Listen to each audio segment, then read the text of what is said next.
Alright, welcome back, hot dogs. It's your boy Spider Pig.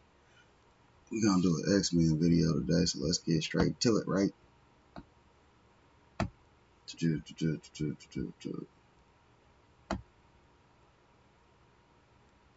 35K views and likes.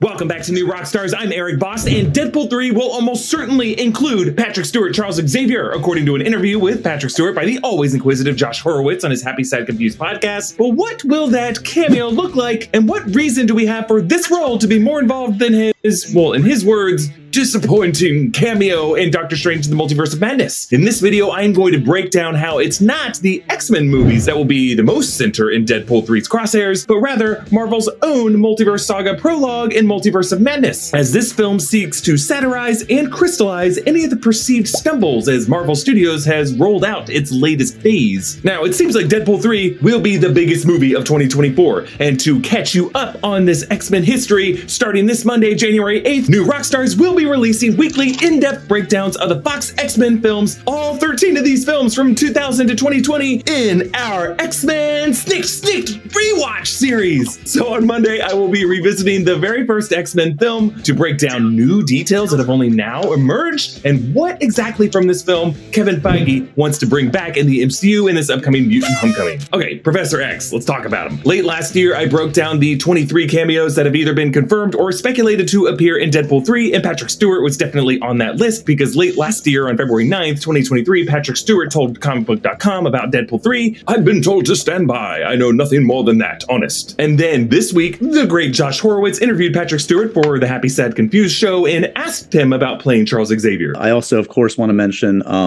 your wonderful tenure in the X-Men franchise. 8 appearances, I believe, as Professor X, Charles Xavier.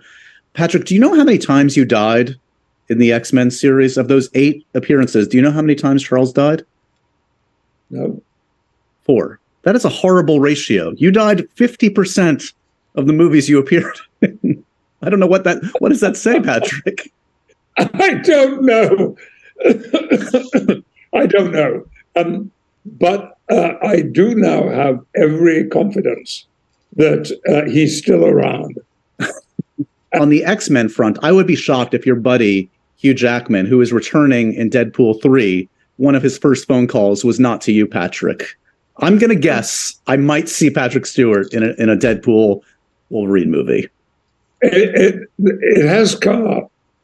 There's been a process, but, the last 2-3 years have been so difficult with both the labor problems and the health problems. So Josh was referring to the fact that Charles Xavier died in 2006's X-Men The Last Stand, obliterated by Phoenix Jean Grey, in 2017's Logan, stabbed in bed by Wolverine's clone X-24, and in 2022's Doctor Strange in the Multiverse of Madness, his face was split in half by Scarlet Witch Wanda Maximoff. And I say face split in half, not neck snapped, because if you look closely, she grabs 2 parts of his face and rip them apart. Now I was trying to figure out what 4th instance Josh was referring to, and I think he was talking about 2014's X-Men Days of Future Past, which doesn't show Charles's death per se, but it was implied that those Sentinels might have killed all of them in various past instances before Kitty Pryde was able to reset the timeline and prevent that fate. And in the final part of the movie, we do see the Sentinels get close to Charles and Kitty and Logan as they're waiting for history to change in 1973 to rewrite that future. And while those blasts from the Sentinels fire at Charles and he covers his face, he vanishes along with everything else from this timeline at the last second. So I wouldn't say he technically dies there, but I guess you could count that as a moment of death. But Patrick Stewart was referring to the difficulties with film production during COVID and the complete halt on production during the labor strikes by the WGA and SAG-AFTRA strikes throughout the year of 2023. And specifically, Deadpool 3 was rushing production in June and July of last year to get ahead of the SAG-AFTRA strike. And that rush might have resulted in the lack of on-set security that allowed so many set photos and videos to leak. But the decision by Ryan Reynolds and director Sean Levy to shoot as much as they could practically in an open-air set with physical set pieces is really a key component for why Deadpool 3 3 could be such a refreshing change of pace from the rest of Marvel's multiverse saga, and could be the story that actually fixes it, which would explain why Marvel Studios is putting all of its chips on this one Marvel movie in 2024. Due to security concerns and for secrecy and for health and safety, so much of the Marvel properties of the past few years have been shot on green screens or the volume or other digitally composited sets, and viewers have just started to sense that this doesn't feel authentic. The actors are often not in the same room, or not knowing who they're in the scene with, or just not knowing what movie they're shooting a scene for. Gwyneth Paltrow said that she forgot that she was in Spider-Man Homecoming. Brie Larson said that the first thing she shot for Marvel Studios was the post-credit scene for Captain Marvel, in which Carol Danvers returns to Earth and Avengers compound after the snap and asks where's Fury, but Larson said that they put her on a green screen set and would not tell her who was in the scene with her or what movie this was for. Who else is in the room? And they're like, 5 people. And I was like, okay. And I went, where's Fury? And then just kind of... Elizabeth Olsen told Vanity Fair in that amazing lie detector test video that she never even met John Krasinski, and this was after Multiverse of Madness showed Wanda Maximoff killing Krasinski's version of Reed Richards in that Illuminati massacre. And is the smartest man alive? No. I don't know him, though. But I would never assume that an actor would be the smartest man alive. You don't know him at all? I don't think so. No, I've never met him. You were in the same movie. I've never met him. She's coming out truthful. Never met him.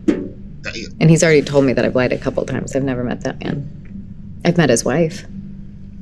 Okay, then. By the way, it's tough when you're reading news to have a sense of the full context of what you're reading. Like, is it biased? Is it credible? Are the sources more substantial than user 2528929@x.com? Well, Ground News gives you all of that context and so much more. Ground News is an app and a website that provides you with articles from around the world in one place and additional context that other media sources often don't show you in order to help avoid disinformation and just be better informed. Ground News gives you details on the coverage you're reading, like the total articles published on a story, their political affiliation, and who owns each source, making it easy to see how affiliation and vested interest can shape the narrative, and how that affiliation might skew the coverage of that story. Scrolling down, I can see every headline on the story ranging from left, center, and right leading outlets, and you can do this for various topics like Marvel or HBO or even the 2024 US election. What Ground News is doing is super important, and it's part of why we are thrilled to have them sponsoring this video and why it's such a good tool to have access to in the lead up to the election, or even when major movie studio news drops. To check it out for yourself, go to ground.news/rockstars. You can subscribe using the link in the description for less than $1 per month, or get 30% off unlimited access to the Vantage subscription, which is what I use. Again, that's ground.news/rockstars. Supporting our sponsors also supports this channel, so thank you to Ground News. And Josh Horowitz similarly interviewed Daniel Craig and asked him about the reports that he had shot a scene as Balder the Brave in this whole Illuminati sequence, because we saw stunt previs footage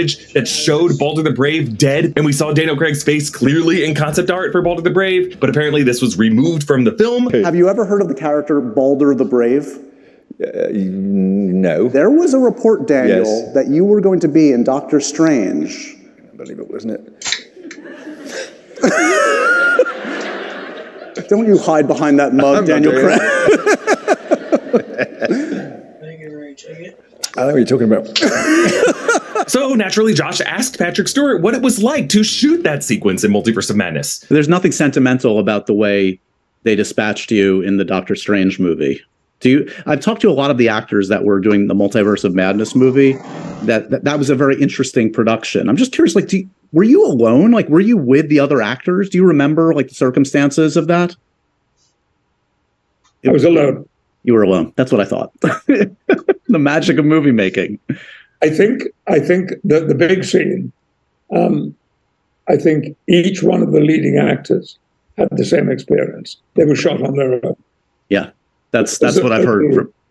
Frustrating and disappointing. By the way, you have to watch Josh's entire interview with Patrick Stewart in the link in the description. It's such an amazing conversation. So the difference with Deadpool 3 is that they are clearly shooting this film in a different way to contrast the experience of shooting movies like Multiverse of Madness. This time they're doing it in open air with practical sets, security be damned. We've seen some of this in set photos, some of which we can show, some of which we can't, but spoiler warning, skip to this time if you don't want to know what these are. We've definitely seen imagery of Deadpool and Wolverine fighting on the ruins of the 20th Century Fox logo, decapitating Sabretooth, An appearance from modded versions of Red Skull's car, the Fantastic Four car, Moon Knight's cupcake truck. Like, unless production spent thousands of dollars building decoy versions of these vehicles, props, and sets just to throw off fans, this would be when they have super limited time to shoot this movie around the strikes. It just seems like this is all real, and they are building these physical sets because that is the feel that those aughts movies had. They wanted to feel like a sort of campy throwback. They want the reaction to all those things to be on the actors' faces. And yeah, it just seems like this is going to be a big meta battle royale where Deadpool kills the X-Men universe, or where Deadpool desperately tries to save the X-Men universe. Whatever happens in Deadpool 3, the post-credit scene of the Marvels confirm that a version of Charles Xavier is waiting in the wings of the MCU, and that's gotta be Patrick Stewart, right? Like, remember that alternate universe that Monica Rambeau ends that movie in? Hank McCoy tells binary Maria Rambeau that Charles is waiting for an update. So by Patrick Stewart telling us it has come up, there has been a process, yeah, he's just confirming what we already know. He's gonna be in Deadpool 3, but specifically, if you listen closely,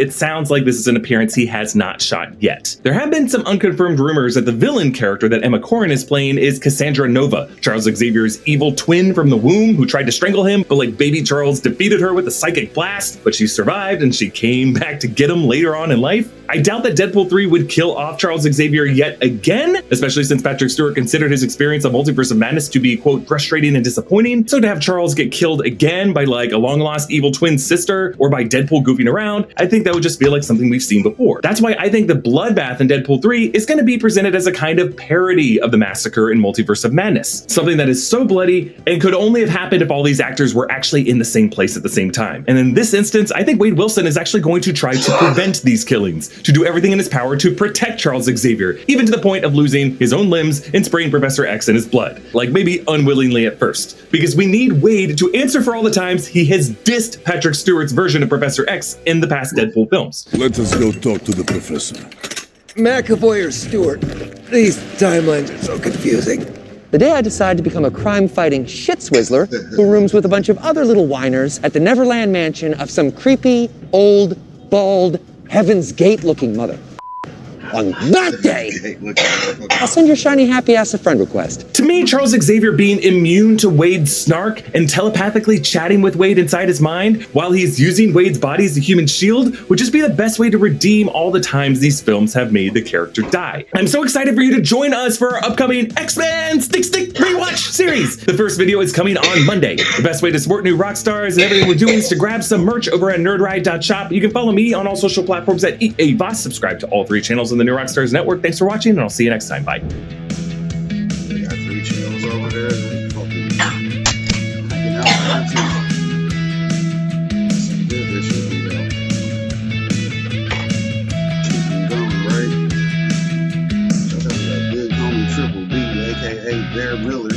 I'll never go check him out over here on Rumble and on YouTube, aka Santa's OMC Company.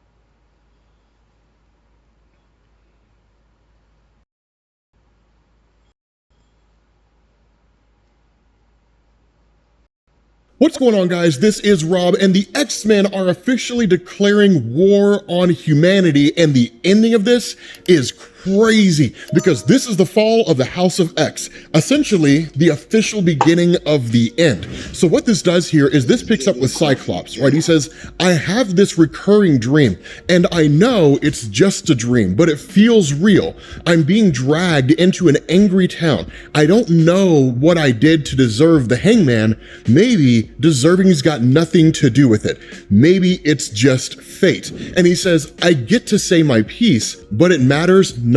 The fix is in. The judge is someone I recognize, someone I thought I knew. And so Colossus says, guilty on all these counts. My oh my, look at them all. And the Cyclops says, but he throws me to the wolves. Justice, quote unquote, will be swift. And so he says, I should be scared, but I'm not. I'm an innocent man. The world drops out from under my feet, but I do not fall. And then he wakes up and he says, I'm not doing much more than in my dreams. I was thousands of miles away from the Hellfire Gala when I felt Jean die, but I felt Jean die before, and death doesn't suit her. Okay, so after that, he says Orcus has me right where they want me, on trial, and all of mutantdom are my co-defendants. I'm playing along, buying the resistance, time to strike back.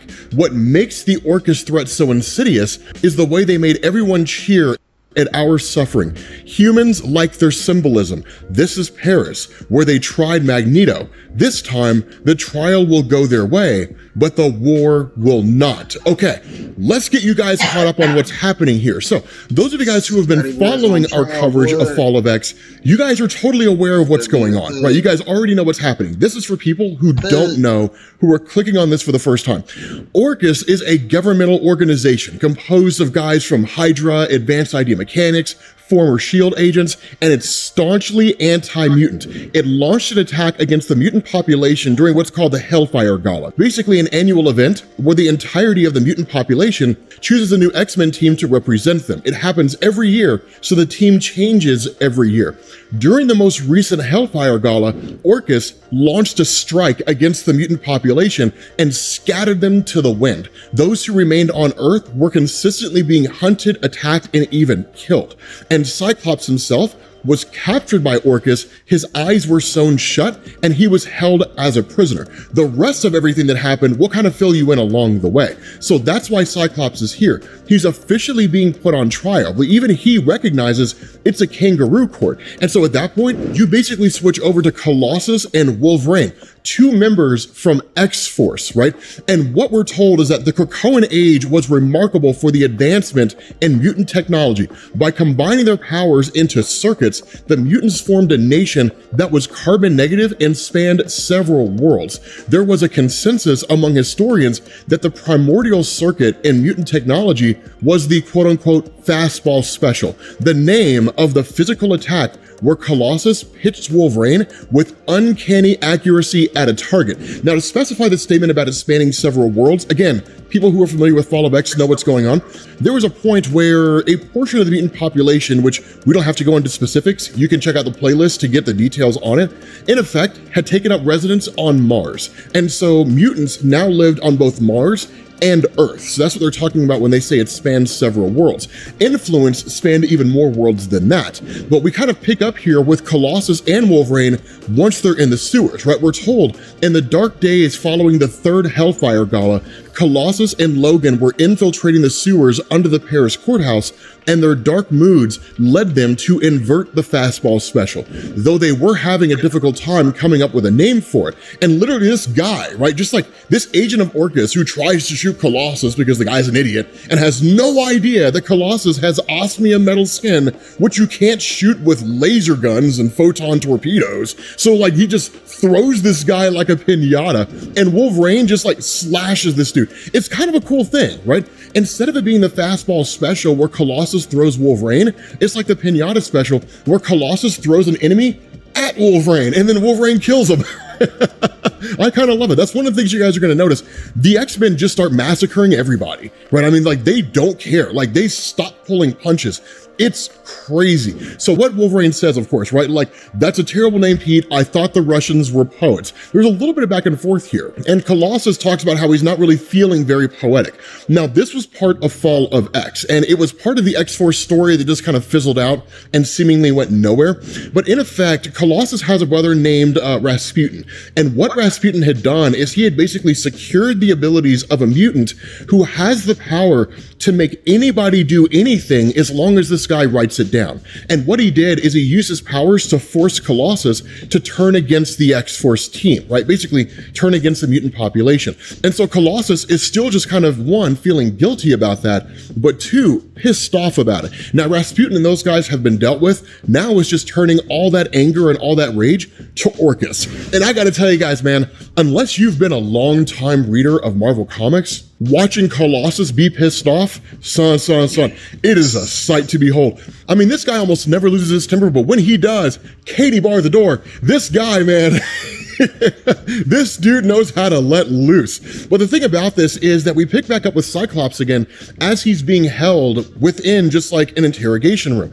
And this guy comes in and says like, there's somebody here to see you. And initially Cyclops makes a kind of joke, thinking that it might be Jean Grey. Because remember, during the events of Fall of X, Jean Grey was one of the first mutants to die. Now she did kind of come back to a degree, and she is sort of floating out there. But in terms of her returning and operating as part of the quote unquote X-Men resistance, she's not really in that capacity right now. We'll cover that as time goes on. But what we end up finding out is that it's Dr. Alia Gregor and Karima Shapandar, right? Omega Sentinel. So we'll talk about Omega Sentinel here in a second. But Dr. Alia Gregor, honestly, that's a name that we haven't heard since like the beginnings of Jonathan Hickman's run. So the whole idea behind Alia Gregor is that her and her husband worked on the initial Orcus Forge, right? Like the Mother Mold Forge, basically a giant space station that orbited the sun that just created Sentinels. And I mean, it's not even one of those things where it's like Days of Future Past where it created like thousands of them. No. This thing cranked out hundreds of thousands of them, right? Like just several orders of magnitude beyond what you would need to quell the entirety of the superhero community on Earth. Like it was crazy how much they had. But during one of the attacks that went down, her husband was killed by the X-Men Strike Force. Ever since then, the idea of her working on Orcus wasn't academic, it became personal. And now she had a personal vendetta in seeing the destruction of the mutant population on Earth. Now, Karima was at one point a member of like the Earthbound mutant community, but she is in effect a kind of cyborg, right? Like really the most advanced aspects of a Sentinel combined with like human mutant DNA. So she's literally just like a living machine. She's pretty capable and very, very powerful. Up until this point, we haven't really seen everything she's capable of. But you will, and when you do, your jaw is going to hit the floor because she is nuts. But what happens is as they start talking, there's this amazing conversation that goes down. Because what I want you guys to keep in mind, for those of you guys who know about it, this is very, very similar to God Loves, Man Kills, right? That story where William Stryker and the Purifiers were just killing mutants indiscriminately because they believed God wanted them to. So the cool thing here, right, is Cyclops says, Dr. Gregor, this might surprise you to hear, but you've been on my mind. And her response, oh, do tell, have you been replaying Making Me a Widow over and over?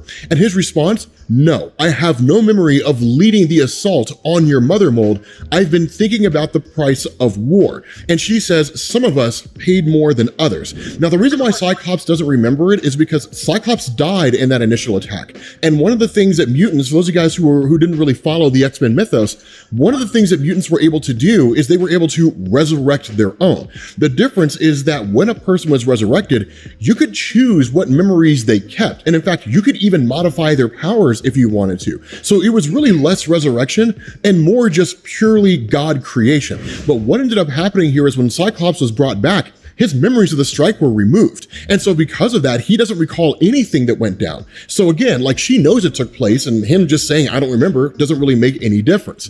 And so when she says that some of us had paid more than others, he says, I know, grief is a heavy set of chains. And then she just starts screaming at him. Right? She's like, don't you dare, right? Let me tell you, because of our sacrifice, the last human has died because of mutant aggression. I'm not having a hard time.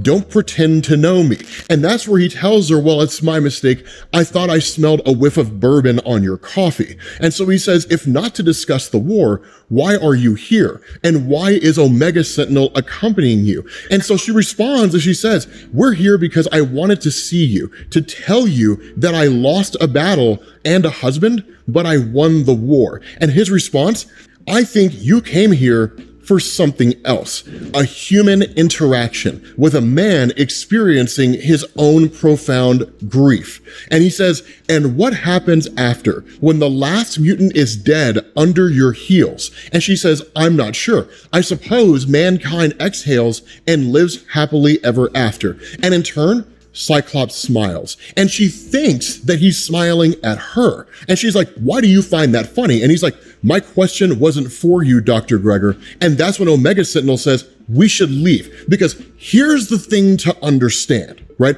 From Karima's perspective, right, the way that she's been operating all this time, it's better to be on the devil's right hand than in his path. But the reality here is that Orcus wants to eradicate all mutants, not just the ones that worked against them, but the entirety of the mutant population. So this is effectively Cyclops telling Omega Sentinel, when they're done with us, they're going to come for you. And the question you have to ask yourself is, before that time comes, do you really believe that they won't do it? Do you really believe that Orcus will not take you out? Because they will. They have a staunch hatred for humanity. You will ally yourself with them. You will help them. The entirety of the mutant population will be destroyed. Maybe even a few superheroes who decide to work alongside mutants and trying to end the threat of Orcus. And then when the smoke settles and it's all said and done, this woman is going to be standing next to you with a gun to your head, and she's going to say, nothing personal, but we do have to take care of all the mutants. She's going to pull the trigger, and humanity will be the last one standing with a smoking gun.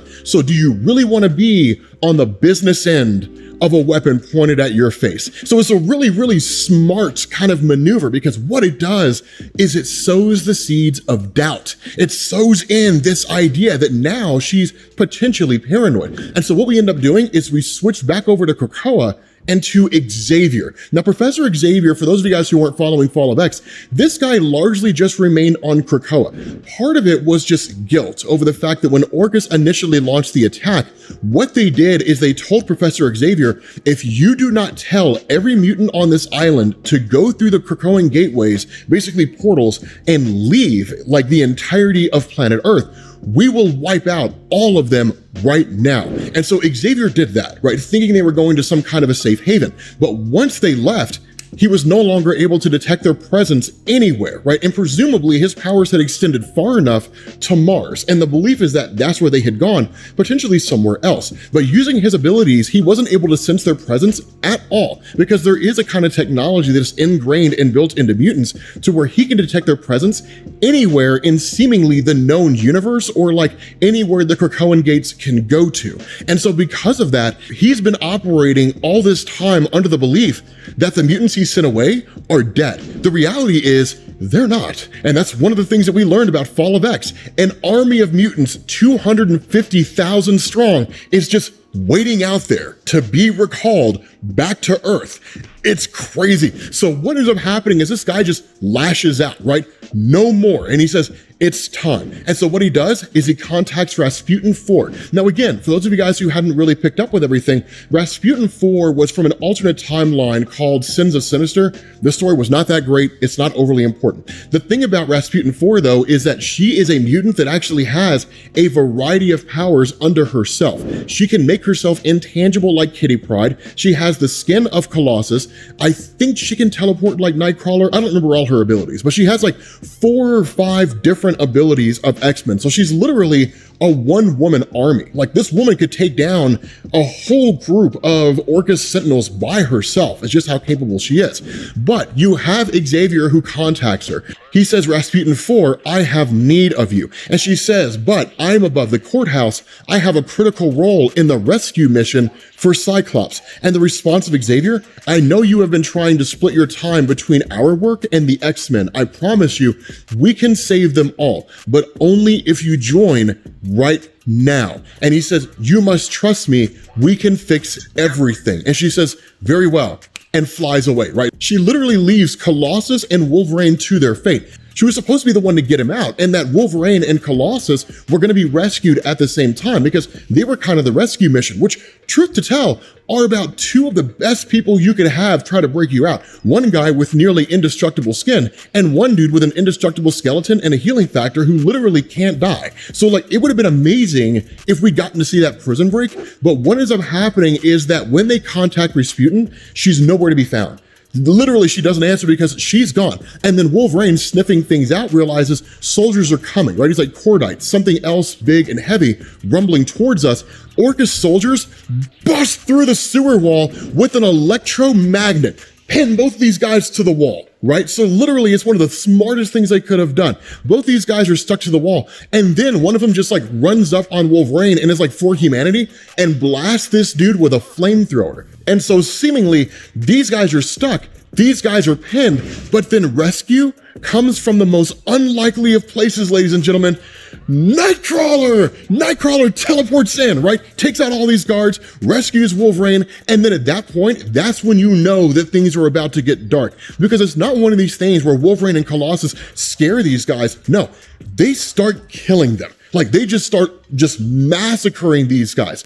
And literally Colossus says, let these Orcus cowards run and tell the Marauders in red that anybody aligned with them will die squirming under my metal foot. And Wolverine says, no more fear. From this moment on, they are the ones who shall fear. And the response of Nightcrawler, then to war, right? So literally they are marching to war. At that point, you switch over to Cyclops, right? And you basically get just like this prosecutor, more or less, who makes this case in saying that not only has humanity proven beyond a reasonable doubt that mutants are a menace, but that they're an invasive foreign species. The secret rulers of Krakoa, the so-called Quiet Council, basically the leaders of the mutant government, admitted as much when they stole Mars away and turned it into a home for mutantdom's wayward cousins. Cyclops admits he is the leader of the X-Men.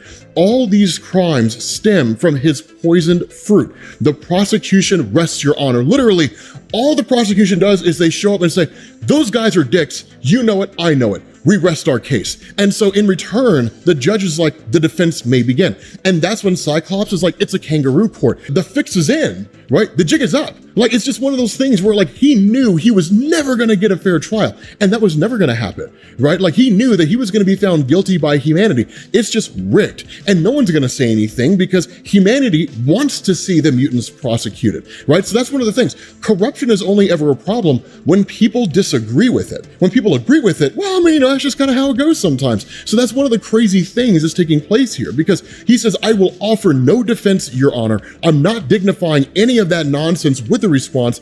I know there's good in humanity, but I am not being prosecuted by it. And the response of the judge, like, I've warned that if you follow through by representing yourself and some kind of a non-answer, non-tactic, you will be found guilty. And the response of Cyclops, I can only be judged by one soul, and I do not think you'd like to meet her, i.e., his wife. Because I'll tell you guys right now, man, there's only one thing more terrifying to Cyclops than the entirety of humanity waging a war against the mutant population, watching all of his friends just being massacred in one fell swoop. You know what that thing is?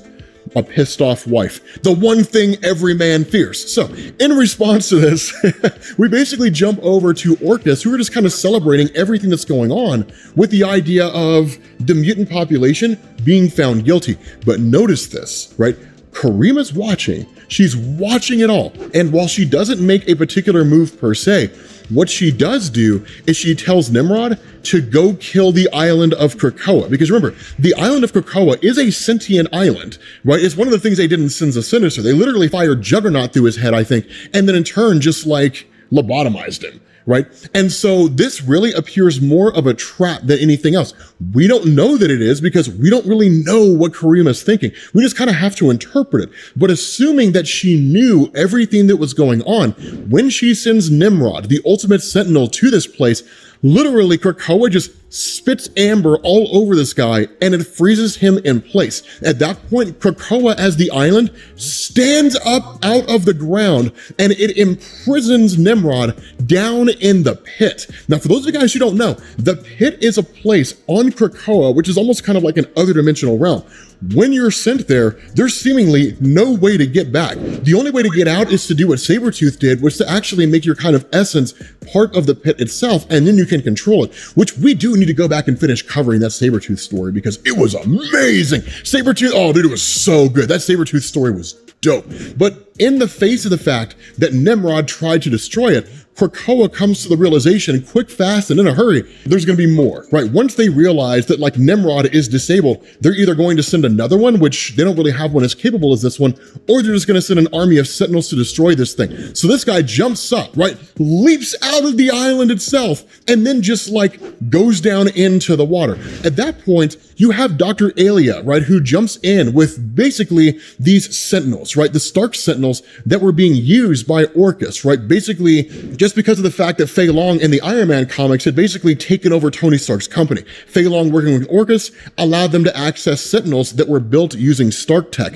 And she basically tells him, we were lulled into a false sense of security. When Krakoa first popped up and the mutants first appeared with their government, they came to us and they said, we have medicines that can cure any mental illness. We have medicines that can prolong your life. All we ask in return for these is that you allow any and all mutants in your nation to live freely in Krakoa. Some countries did, some countries didn't. For those countries that didn't, X-Force got sent in and they were literally an extraction team that brought those mutants out. But then the whole big propaganda scheme that was created by Orcus, which was never true, is that mutant kind was actually killing humanity. Because what Orcus did is they actually poisoned the medicines that Krakoa was sending out to humanity. And then when people started dying, Orcus said, see, we told you guys that mutants were the bad guys, and completely turned public opinion against the mutant population.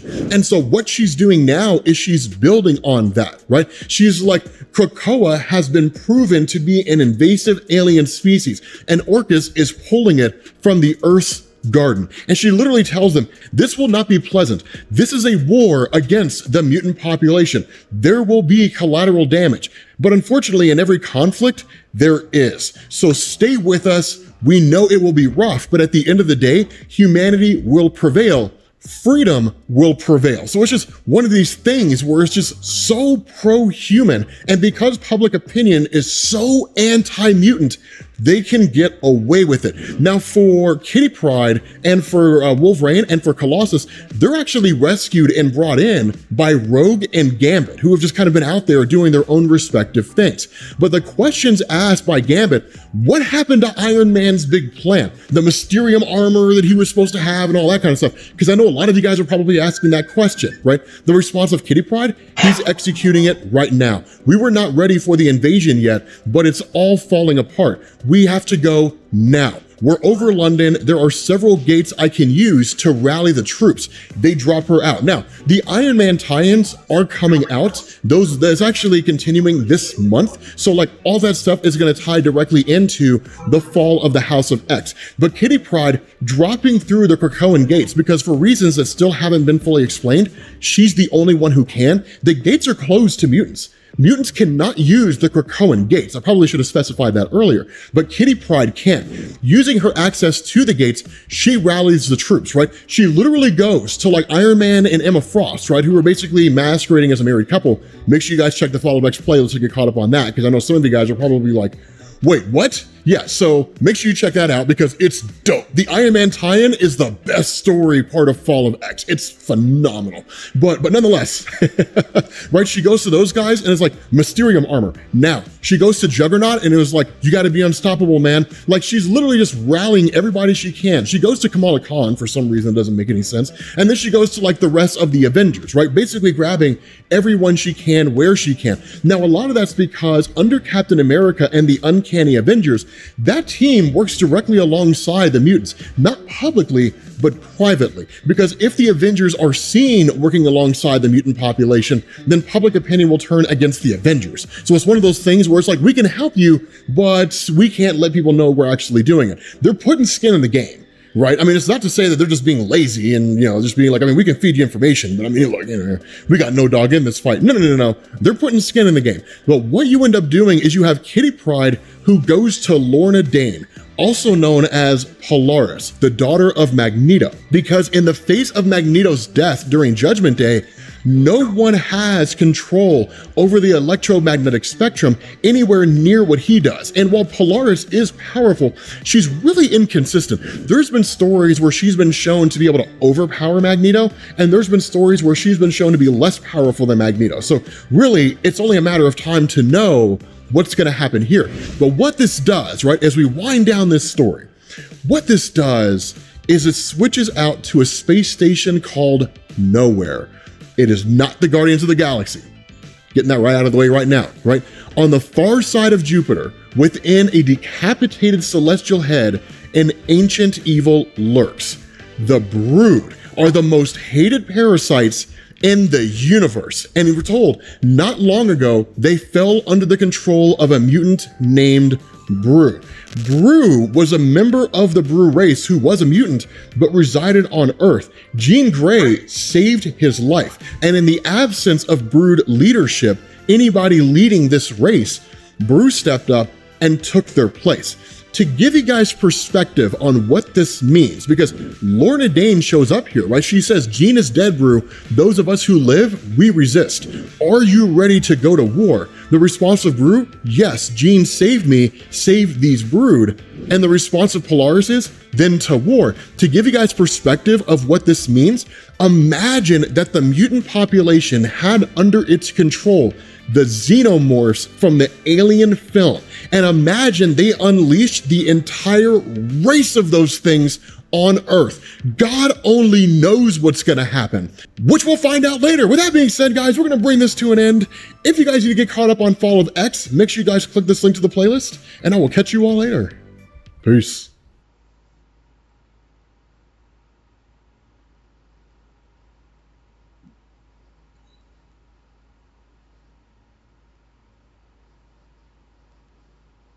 Magneto and Hyperion kill the Marvel Universe. This story is amazing. So, this basically opens up with the death of Storm. Little bit of explanation here. So this takes place in a story called Exiles. And in effect, the Exiles are a team of various superheroes from different realities who have been brought together, and they travel the multiverse, quote unquote, fixing different universes. Usually it involves them just killing people, right? But the fact remains that every time a member of the Exiles dies, a new person is sent in to replace them, and you never know who that person is gonna be. You don't know if it's gonna be like an alternate version of Magneto or Cyclops, Wolverine, or something like that. We end up finding out the person that's been sent in here is King Hyperion. We're not going to get his origin story in this video, but this guy's origin is amazing because he basically killed everybody in his own universe. It's pretty dope, but he's like the closest you get to Superman in Marvel Comics. The fact is, in this new universe that they've been sent to, basically all the X-Men are dead, and pretty much all the superheroes are dead, because Magneto had incited a war between humanity and the mutant population. And in fact, you end up switching to Asteroid M, which historically speaking in Marvel Comics is kind of a base of operations that Magneto's used on and off again before its eventual destruction in the main Marvel Universe. And in effect, what he's doing here in talking to Pietro, of course, Quicksilver, as you guys know him, as well as Forge, who, despite having all this history and all that kind of cool stuff, is basically the X-Men's version of Tony Stark, right, in terms of what he can do. That between all of them working together, just the few mutants that are left in existence here, they're basically taking this massive Earth-killing asteroid and firing it at Earth, right? Like to literally wipe out all life on the planet. And a lot of it's just because Magneto's just being a dick, if we're being honest. And it's one of these things where Quicksilver actually tells him, like, there's still some mutants left on Earth, right, that we're just now picking up. Of course, some of them are the Exiles, and some of them are also other mutants that are in hiding that humanity doesn't know about, that we'll talk about here in a little bit. But where the question's asked of Magneto, like, do we want to go and grab them? His response, no. Just end it now. Leave Xavier and his brood to die among the humans they insisted on protecting, the same Neanderthals who hated them so. Charles was given every opportunity to join us, to destroy humanity by our side, but he refused me and died by their hand, as I always said he would. We'll destroy the humans, and the mutants stupid enough to stand beside them all deserve the same fate. So it's one of these crazy things, because at that moment, you switch over to Spider. Now, Spider's cool, man. He's basically a version of Peter Parker from an alternate universe who was a mass murderer. He was sentenced to 67 consecutive life sentences, but he's basically an alternate version of Peter Parker who got the Carnage symbiote. It's really cool because, like, all he wants to do is destroy stuff. And so you kind of have a moment of a reprieve where, like, the characters kind of like hang out, right? Like, Carol Danvers is just like totally smitten with Hyperion. Like, she comes on to him and she's like, hey, like, you want to touch naughty bits? And he's like, sure, I guess, right? So like, the two of them start going at it. And then, like, when they get done, she's like wanting to have pillow talk, and Hyperion's like, hey, do you want to play the airplane game? And she's like, what's that? And he's like, well, you take off. It's just one of those things. Guy doesn't want to have anything to do with her, right? But then you end up finding out that they're both being watched by this universe's version of Kitty Pryde, which is kind of creepy. But she was basically in hiding from like Sentinels who had shown up here and basically started eradicating all the different X-Men. Of course, Colossus shows up on the scene, but again, this is Colossus as part of the Exiles team. He's not from this universe. So they've basically been sent here to eradicate all the mutants on this planet, including Magneto. That's the actual charge of their mission as it was given to them by the Time Broker. The Time Broker in the whole Exiles mythos is like this guy who exists out there, seemingly beyond space and time or at the very end of all things. You do find out who he is, and there is a whole story behind it, but I'm not going to tell you guys in case you all end up wanting me to cover the Exiles comics, which are really, really good, if I'm being honest, and we'll probably end up seeing them in the Marvel Cinematic Universe because of the multiverse saga. But it's one of those things where, like, because that's the mission that's been given to them, Hyperion's like, no, we're not going to kill anybody. He's like, instead, we're going to take over this world. We're literally going to enslave what's left of the human race, if there's anything left at all, Magneto's left anybody at all, and then we're just going to take over the entire world unto ourselves. Now, a lot of that is kind of predicated on the unknown origin of Hyperion at that point in time. Later on in the series, with issue number 65, you end up finding out that he literally killed everybody in his own universe up to and including Galactus, right? Like, they're all gone. But eventually, like, Earth gets nuked by what few humans are left, hoping to destroy him. And then basically he's just like there as part of a empty radiated husk of a planet where he's whisked away by the Time Broker and brought onto the Exiles. So yeah, I guess we basically covered his origin in this video, but the fact remains here, right? Like, there's no concern from Magneto or any of those guys. More so than that, Vision, of course, being an android and really following the orders of the Time Broker to a T, overhears the conversation of Hyperion and tries to overrule him, at which point Hyperion just incinerates this guy on the spot, right? And is like, does anybody else want to argue? Like, does anybody else want to debate with me? And everybody's just kind of like, no, not really. Because one of the big things that you guys will realize is that these differing variations of the characters that we know, in a lot of ways, lack pretty much all the moral fortitude of traditional superheroes. I wouldn't go so far as to call them cowards, but I would say they don't really function the same way that we're used to. And so what's really cool about this is that following this whole statement, it's like, okay, let's do the thing. And then at the same time, like, the asteroid is fired from asteroid M and is on a collision course for Earth where it will collide and eradicate all life on the planet within 24 hours. At that point, you switch over to Washington, D.C. And what you end up finding out is that it wasn't simply just the mutant population on Earth that was destroyed in this war that Magneto incited.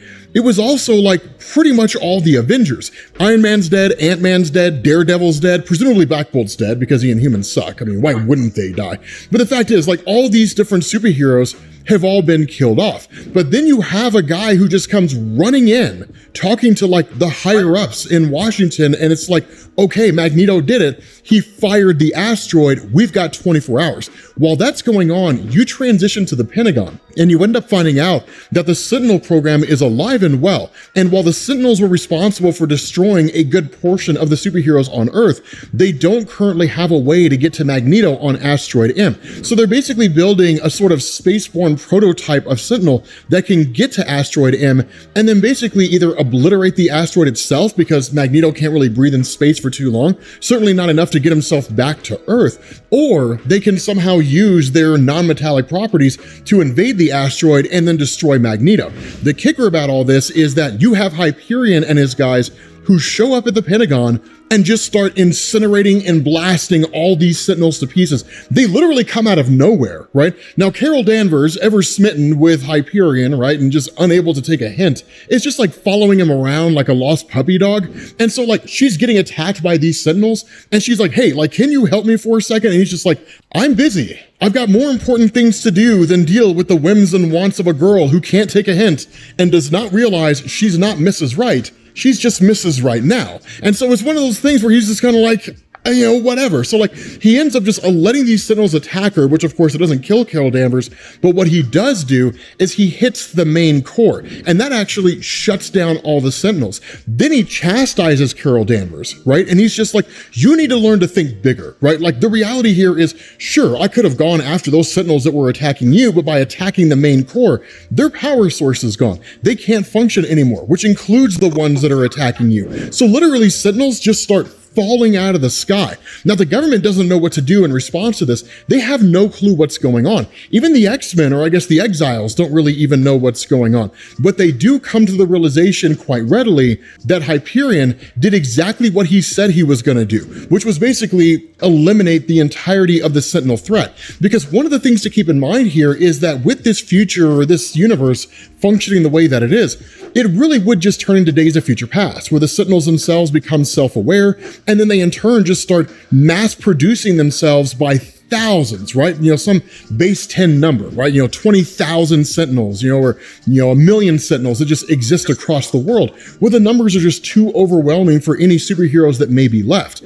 Following that, they end up basically making their way to what's called Storm City. And Storm City is literally the last refuge for any and everybody who is trying to survive this war between the human population and the mutant population, in the sense that they operate under the protection of Storm. But the other cool thing about this is that Hyperion emerges from the White House and basically declares the president, right, this guy's dead and gone. Like, there is no more president of the United States anymore. Not only that, he's met by the arrival of Magneto. Now, the kicker about this, right, is that Hyperion says, this world is mine now, Magneto. I will protect it from whatever threat you think you might pose. The response to Magneto, I have launched an asteroid which is now plummeting towards the surface of the Earth. I came here to offer you an opportunity for salvation with us in space. But I see now that you might prefer to rule over the ashes of a dead world. Reconsider and join us, your genetic equals, or remain and die. The choice is yours. And so like Hyperion just kind of looks at him for a second and then smirks, right? Because this guy could easily withstand a planet-killing asteroid. He says, and I offer your brotherhood a choice. Stop the asteroid, save my planet, and remain with me, or die. And so it's just one of those things where it's like, get him, right? Like Magneto sends his guys after Hyperion. Now, in that moment, right, we transition back over to Storm City, where you've got Gambit and these other members of the Exiles, as well as Kitty Pryde, and they're met by the Vanisher. Now, the Vanisher is a very old character in Marvel Comics. In fact, he's one of the first early villains that the X-Men fought when the X-Men were introduced to Marvel Comics itself. He's basically a teleporter. He's not really a teleporter that can go to like any distance or any range. He is relatively limited, but he is the method to get in and out of Storm City. If you were to just like walk up on it and try to enter into it, that would never happen, right? Like you would literally be incinerated by just the field of power that Storm's emanating around this place. Not only that, once you switch back to Magneto and Hyperion, they have this kind of standoff going on. Wolverine is sent in, and Wolverine is made to understand his place in the bigger picture. Because literally, like Hyperion says, I don't want to kill your minions, Magneto.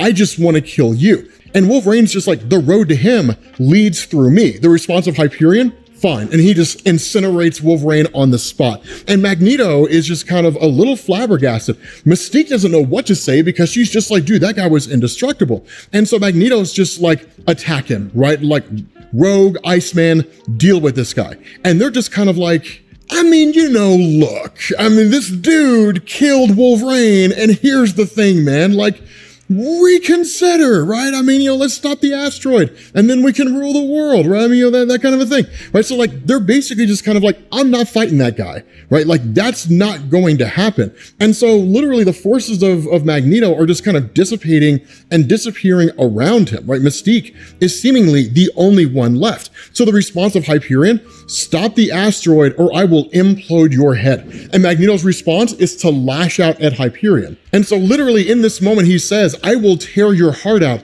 The iron in your blood will boil through your skin. The response of Hyperion, I am not of this earth, not of any earth. and my blood contains no iron. He incinerates Mystique on the spot, destroys Magneto's ship, grabs Magneto, and flies him into space. He says, give up this garbage and face the inevitable, Magneto. You cannot defeat me. And where Magneto responds in saying everyone has an Achilles heel, the response of Hyperion, only Achilles had an Achilles heel. I cannot be stopped.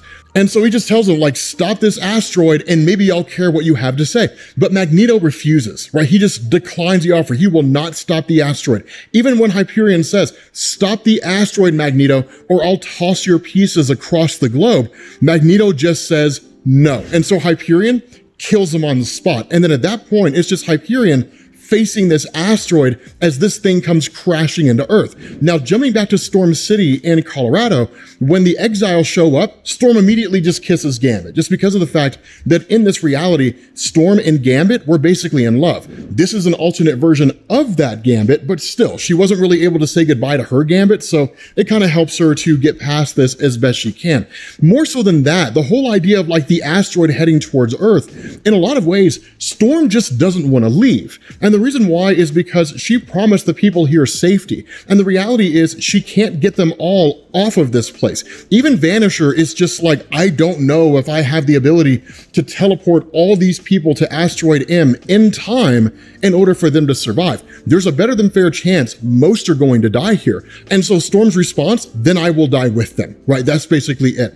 And so what you get is Hyperion showing up on the scene with Rogue, who he probably did the dirty with at some point, and literally says like, this is our plan, right? Rogue has the ability to siphon people's powers. What Rogue and I are going to do is we're going to go to the asteroid, we're going to destroy this thing, and then we're going to conquer this world, and the world will become mine. That's something that I hope you're noticing here, is he keeps saying like, mine, I'm going to conquer the world, I will be the ruler of Earth. The Exiles are kind of looking at it, you know, they're hearing him say that, and it's like, yes, I mean, obviously he means us, so like, we are going to rule the world, and that kind of a thing. No, because this guy absolutely loses his mind, right? It goes nuts here in a minute. And so what ends up happening is when Rogue touches him, right, that Vanisher uses his powers to teleport everybody to Asteroid M, right? And so it's just Rogue and it is Hyperion who are left behind. She touches this guy, absorbs his powers, and then just kind of realizes just how capable he is. Now, this is an important thing to grasp here, because this introduces the idea, at least at this point in time when the story was written, outside of Avengers Annual number 10, I guess, where she touched Thor and then became worthy, that like she can basically duplicate the powers of anybody, even if they're not a mutant, right? Carol Danvers, Miss Marvel, kind of solidified that, right? But it's one of those things where it's kind of hit and miss. It just sort of stacks on the idea that this is possible. And so essentially, like, of course, you know, Quicksilver is kind of dealt with readily and Forge is dealt with readily because, you know, they're both still there on Asteroid M. But for the main asteroid itself, Hyperion and Rogue are blasting this thing with their vision. And the idea is to break it into smaller pieces so that the massive piece won't crash into Earth and obliterate everything, right? The smaller pieces will cause a lot of damage, but at the end of the day, the Earth will survive and everything will more or less be okay for those who could survive the whole thing. What's crazy about this is that, as you guys know, when Rogue absorbs powers, it only works for a certain amount of time. So Hyperion's powers start wearing off. And she was like, reach for me, I need a recharge. And he's just like, no. And he's like, it's pointless. So he just leaves. He just leaves this girl to die. She's incinerated by the asteroid, and that's it. Because this thing comes crashing down into the planet, and because of Magneto's actions, everybody on Earth is basically eradicated. The entirety of Earth's population is destroyed. So all that's left of the human and mutant population is what's on Asteroid M. That's it. And so you basically pick up with Colossus and Kitty Pryde, who are looking to try to find a way to get back to Earth, potentially survive, right? If there's some kind of a bunker they can get to, I don't know why it would make sense to get back to Earth. They just kind of panic and it's like, get us to an escape pod. But the reality is like Hyperion shows back up again and he's like, nope, now we're going to complete the mission. And so he literally goes to try to kill Kitty Pryde. Colossus jumps in the way. He punches this guy through the ship itself, right? Literally punches a hole through the thing. Kitty Pryde goes with him, so they both suffocate out in space. And then you have him showing up. He goes after Gambit, right? He grabs Forge, throws Forge through a hole in the side, right? So Forge is dead now. Iceman patches the hole up, but then he goes after Quicksilver, and kills Quicksilver on the spot. He literally just starts massacring everybody, right? Like Peter Parker, Spider Carnage, kills Vanquisher by stabbing him through the chest. And even when Gambit tries to go after this guy,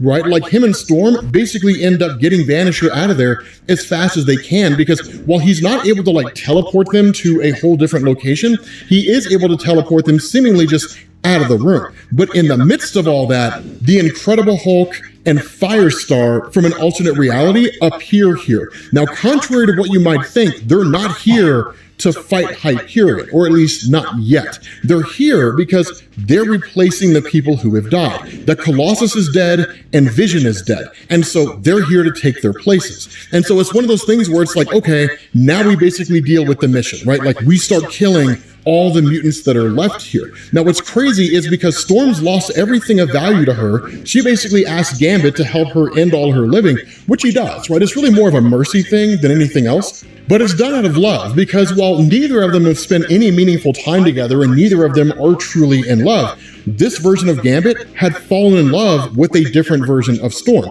And this version of Storm had fallen in love with a different version of Gambit. And so through those relationships they had, they do respect and care about each other enough to allow this to happen, right? For Gambit to go through with it. And he's actually struggling pretty hard because he loses yet another Storm, right? Another woman that he could have potentially had a life with.